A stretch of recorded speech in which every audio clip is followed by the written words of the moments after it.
একজন ডিয়েগো ম্যারাডোনার সন্ধান পেতে আর্জেন্টিনাকে ঘুরতে হয়েছিল অনেক দুয়ারে, তবে সত্যিকার অর্থেই নতুন কাউকে পেতে আর্জেন্টাইন ফুটবলকে পেরুতে হয়েছে 2 যুগের বেশি সময়। অবশেষে মেসি এলেন। নিজেকে ফুটবল নামের খেলায় সবচেয়ে বড় শিল্পী হিসেবে করেছেন প্রতিষ্ঠিত। 3 প্রজন্মের সঙ্গে লড়াই করে মেসি এখনও রাজত্ব করছেন ফুটবলের দুনিয়ায়। শান্ত স্বভাবের মেসিকে প্রথমবার ব্যালন ডিওরের পোডিয়ামে দেখা গিয়েছিল 2007 সালে ব্রাজিলের রিকার্ডো কাকার পাশে। সেই বছরে তৃতীয় সেরা হয়ে দাঁড়িয়েছিলেন তিনি।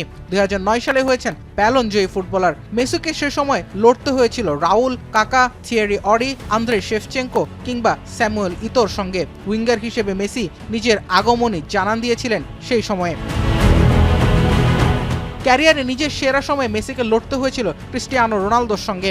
ব্যালন ডিওরের মঞ্চটা 10 বছরের জন্য নিজেদের করে রেখেছিলেন দুজন। তবে অর্জনের গল্পে রোনালদোকে হারিয়েছেন বহু আগেই। Eden Hazard, Luka Modric, Neymar, Robert Lewandowski কিংবা লুইস সুয়ারেজদের টেক্কা দিয়ে মেসি নিজেকে প্রমাণ করেছেন সর্বকালের সেরা হিসেবে। শ্রেষ্ঠত্বের স্বীকৃতি পেয়েও থেমে থাকেননি মেসি। সমবয়সীদের হাল ছেড়ে দেওয়ার পর নতুন প্রজন্মের সেরাদের সঙ্গেও লড়াই চালিয়ে যাচ্ছেন। এমবাপ্পে, হালান্ড, ভিনিসিয়াস কিংবা লামিন ইয়ামালদের যুগেও 39 বছর বয়সী লিওনেল মেসি রাজত্ব করে বেড়াচ্ছেন।